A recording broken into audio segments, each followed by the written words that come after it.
Welcome to the Top Secret Wedding Podcast, and today's top secret tip is a true professional has backups. Want to learn what it takes to be a professional? Listen to this episode. This is the Top Secret Wedding Podcast, where we share top secret tips to help you take your wedding game to the next level. I'm Annika, and I'm a wedding coordinator, enthusiast, and venue manager for one of the best venues in Idaho. I'm Chris, and I'm a DJ, master of ceremonies, and all-around lover of weddings. We're on a mission to improve weddings and wedding professionals everywhere. Hey, today we are talking about what makes you a professional. Yeah, I actually really like this one. I do too.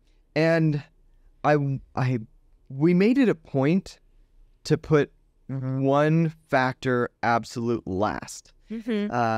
So stick around to the end, or I guess just fast forward to the end to find out what makes you a professional. So we're going to go through a whole list of things that make you professional. And then we'll get to the end and you'll see. So I think one is just how you carry yourself, your decor. 1000%. Right? Especially in our industry, you should be smiling. Well, you should be smiling and you should be confident. Yeah. Like these guests, these clients, they are looking to you as the professional. Yeah. And what kind of vibe does it give if you're like crossed arms and hunched over and insecure? Yeah. You know? But if you are confident, a smile is huge. Yeah. I cannot emphasize that enough. You know, just look pleasant. Yeah. You're at a wedding. You're at a wedding. It's a happy day, right? Exactly. Yeah. Don't sit there and cross your arms and frown. Have a smile. It's the best day of their life, and you get to be a part of it. Yeah. Just smile. Yep.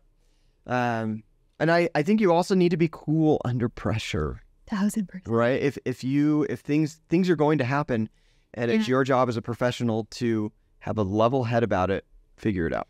I will say too, that's really hard to teach and to learn, but true. It is something you need to master. You have to be cool under pressure. Yep. That is what makes you, so many times when people look at J-Lo in The Wedding Planner, that is what makes her such a professional. Yeah. Is she is cool under pressure. Yeah. You know, and in the movie they're like, oh my gosh, that's the wedding planner. Yeah. It's because she's cool under pressure. You don't know what's going on, and she's got it. So. Yeah. So just having good decorum and you're holding yourself well. Mm-hmm. Next thing that makes you a professional is having backups. Backups are so important. I realized the other day that I never think about doing something without having a backup for it, right? Yeah. I have a laptop. I've got a second laptop. I've got also an iPad and sometimes a backup iPad. Yeah. I always am trying to think of 2 or 3 ways to do whatever I need to accomplish. Right. And that makes you a professional. Yeah. Well, I think too, just having, what came to my mind is having things in multiple locations. Oh, yeah. And so having those backups. And so, one example is batteries. We use a lot of batteries. And, okay, you could have one location of that's where they are. But how about you have 2 or 3? That way, no matter where you are on the property, you have a spot. And if, heaven forbid, you go to one and it's empty, well, you have a backup. Go to the other spot. That's true. We do the same thing with batteries. We've got them everywhere. Dude, batteries are everywhere. Yeah, I subscribe to the Amazon thing and I just get batteries. Yeah. Yeah. I always keep some in my fanny pack too. You never know when you need them. So. Yeah. I think something is going to go wrong throughout the day, and having a backup for whatever that is, whether it's backup plans or backup equipment, just knowing another way to get something done. Yeah. Well, and I think too, it's so important. You don't necessarily have to go into the depths with your client on all the backups. No, I wouldn't. Exactly. Of course, something like, oh, do you have a weather backup? Yes, this is our weather backup. They're going to want to know that. But if you have backups, they don't need to know all the nitty gritty, and you can just tell them, we got it covered. Yep. Well, what happens to this? We've got it covered. We've got backups. Don't worry about it. Yeah, I say we've got backups, and the way that I phrase it is, of course, we bring all the professional equipment, and if something goes wrong, we've got backups, and you'll never know. Exactly. Yeah. Yep. And that's just going to add to your value as well. Yep. So. I think also a professional has processes in place. You have to have processes in place. We talk about that a lot. We do. But I feel like one we haven't talked about that is so important is the outlining the process your client will go through. Yeah. If that makes sense. That's one that I feel like True. gets forgotten a lot, but that helps make you a professional to paint the path and say, this is what is going to happen. Yeah. So I was on a call yesterday and I'd already talked to the mom who was doing the hiring, but the couple wanted to talk to me too to make sure they were comfortable with the decision. Yeah. And they started out the call with, tell us about your process. really, I was like, I've got this, right? Because I do have a process. And that made them feel comfortable. They knew that I was going to lead them through. They've never been married before, right. and I'm going to lead them through that process. Yeah. Yeah. With those processes, to be a professional, you have to have a contract. Dude, Like if you don't have a contract, I will preach that until the day I die and even more. But like you have to have a contract. It protects you. It protects the client. If you are listening to this and you don't have a contract, that is your homework. You need to get a contract. Yep. So even, I mean, this is legally shaky, but even just Google for sample contracts right. and start there. Like, But just something is better than nothing. yep. Yeah. You need something. Yeah. But ideally, and we should talk about contracts sometime, We but should. ideally you should have it reviewed by a lawyer to make sure that the stuff that you're promising and the stuff that you're asking them to promise is legal, right? Right. Right. But yeah, if you don't have a contract, then check, you're not professional. So make sure you have one. Exactly. Make sure too with that contract, of course, once it's signed and whatnot, you can send them a copy and whatnot, but have a place where it's easily accessible for them at any point in time. Good I hate when clients, I just hate when it's like, oh, well, I have no idea where my contract is. Do you have, and that's where like we use Planning Pod and they have an account and they can just log in and see it at any point in time. But you want to make sure it's easily accessible for the client and they don't feel like they just lose it. Yeah, I agree. So Totally agree. I think a professional is punctual. They're on time. okay, I live by early is on time and on time is late. Yeah. And if you're late, then you are just wrong. You're not good. Right. But yeah, you are punctual and not only physically there, but you are mentally there and ready to go. You might show up on time, but if you're not mentally there, then you're not there. Like you need to be punctual and ready to rock and roll. Yep. Agreed. I think that you need to have plans and you need to be prepared. So that speaks to being punctual. You're being prepared for a meeting and not showing up and saying, now, what are we talking about today? Like, as the wedding professional, you should be the one guiding them through this. Exactly. So, exactly. Yeah. Your presentation is huge as well. More so than just beyond a smile, but like you are the wedding professional. What are you wearing? What do you smell like? Be a good human and smell nice. Like, Yep. hygiene is important. I will say there are events that we have been hired for over other people because we shower. Are you serious? Yeah. Yeah. So have good hygiene. You'll make more money. Yeah, man. Yeah. Well, and I think too, it's important to know, like, Kate, the wedding industry is not glamorous. On day of event, like Saturday, it was 95 degrees and stupid hot. Yeah. And so, of course, you're going to get sweaty and stuff, but bring extra deodorant, bring baby wipes, bring some spray, like just freshen up. Don't be afraid to take a second and go freshen up. Yep. It'll make you so much more valuable. Yep. You can have the best information in the world, and if your breath smells, then people won't hear it. Exactly. So jumping back to clothes for a second, though, too, I think clothes are so important. There's the whole phrase, dress for success. You have your story about the guy that said, was it always wear a suit or something? Oh, yeah. Always wear a suit to a meeting, to a business. Yeah. And that's going to show your professional level. Would you rather take advice and pay a big chunk of money to someone who shows up and is professionally dressed, or someone that shows up in jeans and Birkenstocks, which is what I'm in right now? Or sweatpants. Like, it's just, you got to dress for success. Yeah.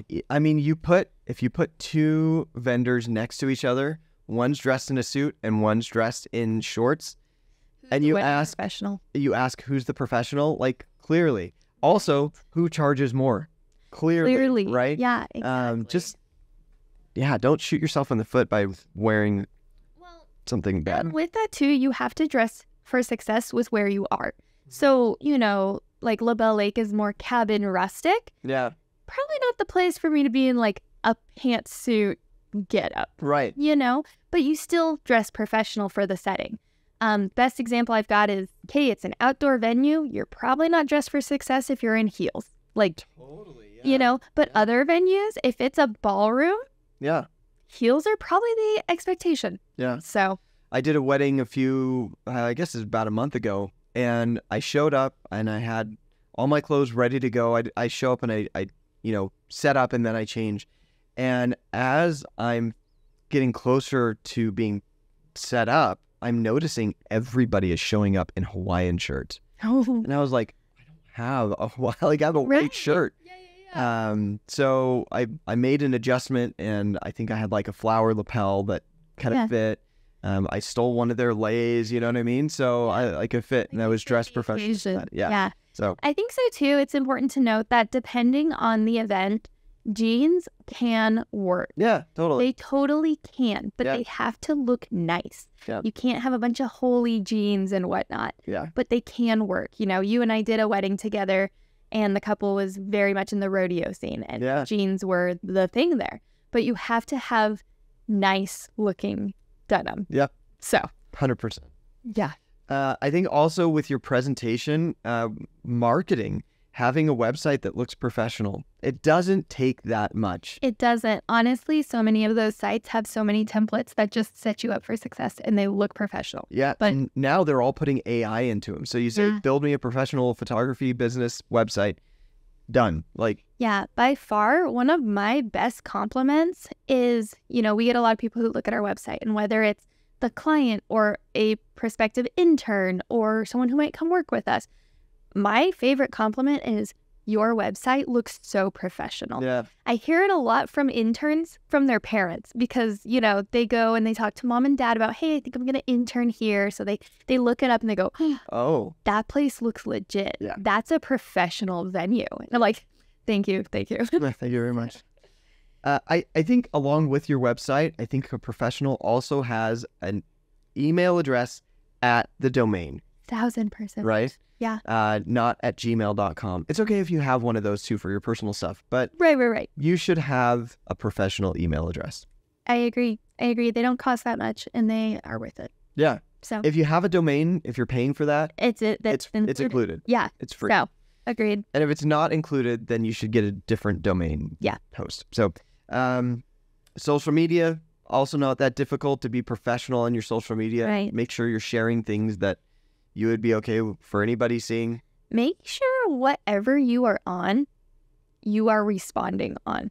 Oh, that's true. So if you are on Instagram, but you are not looking at messages and not responding, that's just not going to make you look professional at all. Yep. So even if you put a little automatic, we don't really check Instagram too much. Sure. Email us, just respond. It's a way to communicate. Don't leave them hanging. Yeah. It's just, Yep. Also in presentation for, maybe this is just for DJs, I could think of some other people, but your equipment, the way your equipment looks. Yeah, I think honestly that's applicable to everybody. Yeah, you're right. I think your equipment, just make sure your equipment looks nice. Yeah. Even as simple as again, I'm going to think about La Belle Lake, but we have our golf carts. Mm-hmm. How much better does that look if they are cleaned out, ready to go, versus dirty and we've got clutter in it, and just make sure all your equipment is top notch and ready to go. Yep. So yeah. And also back to marketing, business cards. Make sure you have professional looking business cards. Agreed. I think they're very important, honestly. I do too. So I feel like some people think they are dying. I still think they're important. I agree with that. So yeah. Yep. Yeah. Okay. Next thing that makes you professional is, again, we talk about this all the time, good communication. Yeah. Communication is so important. Yeah. But go ahead. Prompt communication. So important. Yep. So important. I think the bare minimum should be 24 hours. Oh, bare minimum. Bare minimum. But at least during office hours, you should be responding, within an hour, probably. I agree. We have a goal that like every email, it's either answered by 10 a.m. because that can include the night before. Or 5 p.m. end of business day. I like that. Because again, it should be prompt. And quite honestly, if you're not being prompt, it's not going to make you look professional and you're going to lose business. Yeah. The amount of times I've had like, oh my goodness, you guys were so prompt. Yeah. Let's book. Like they just, it speaks volumes. Yeah. So. Yeah. Yeah. I think you also need to be clear in your communication. Yes. Just make sure that, and that may take some work in learning how to write clearly, how to speak clearly. Exactly. But it's very important. If you don't know if you can convey it clearly over email, pick up the phone. There you go. But also have a paper trail. So after you pick up the phone, write it all back and send it. But that's the thing. If you don't know if it's going to be clear, or if you send it and you're like, you can ask, did that make sense? I'm more than happy to hop on a call if that didn't. Just be clear. So it's very, very important.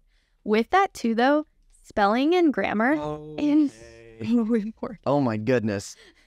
This is a pet peeve of mine. It is. I feel like, honestly, sometimes I feel like I struggle a little bit, but there is a beautiful thing called Grammarly. Download it onto your computer. Yeah. It will help. It even tells you how it reads and if it's clear or not. And yeah, I mean, just always work on your spelling and grammar. The second you see somebody spell something egregiously bad, you're like, does this person, are they qualified for this? Right. It just instantly doesn't make you look professional. Yeah. So, and definitely not like the expert. Yes. So. Yep. Yeah. I think you also need to be kind in your communication. I always say fluff. I always say, okay, let's fluff it. Whenever we're looking at, okay, we need to respond to this email. This is what we need to get across, but now let's fluff it. Let's be kind.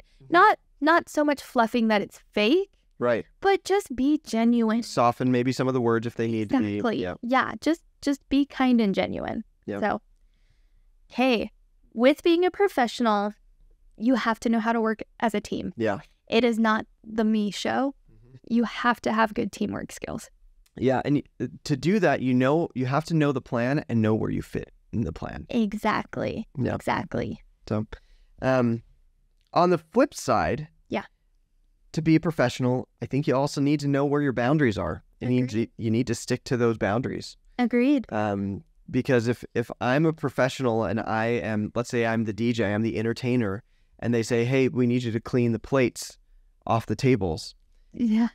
If I have time to help and it's really something that needs to get done, great. But if they're just looking for an extra hand, as the professional entertainer, if they see me clearing plates, it's going to devalue you. It devalues me, right? Yeah.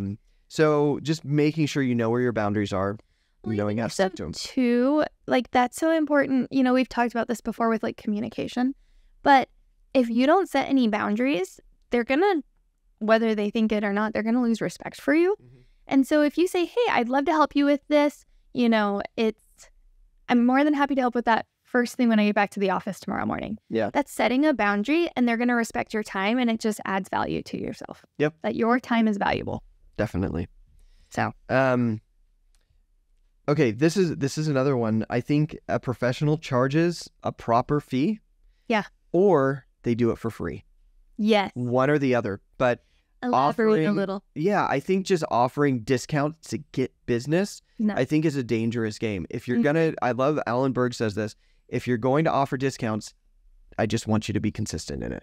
Yeah. Which is okay, right? If you want to offer a weekday discount, offer a weekday discount. Right. That's fine, right? But don't just offer discounts to get the business. That's not professional. No, it's not. And people will respect you much more if they know that you're a high-priced individual, but you're offering your services for free. That is much better than offering a discount. I agree. So, and I think it's important too that it's kind of funny because you want to charge a good, proper rate, but you should also be willing to do some things for free. Yeah. Like, you don't want to sit there and itemize, oh, well, I'm more than happy to help clear tables, but I'm going to charge this much. If you have time and do it. Yeah, just do it and don't charge. Just go above and beyond to deliver exceptional customer service. Agreed. So. And the very last thing on our list, on purpose, is experience. I think experience is very important. It is. It is. But you can be a professional in every other way without experience. Okay. And you can still say, I'm still new at this. And people will understand. But if you're a professional in every other way, they're still going to respect you. Agreed. I think a lot of times we fall under the misconception that the only way you're professional is with experience. But you can be professional and still learning. Yeah. So maybe that's the difference between being professional and being the professional. Yeah. Right? Yep. Agreed. So, yeah, that is our list of how to be a professional. Yeah. Thanks for listening. We'll see you. Thank you for listening to this episode of the Top Secret Wedding Podcast. Subscribe, rate, and review us, and we'll see you next time.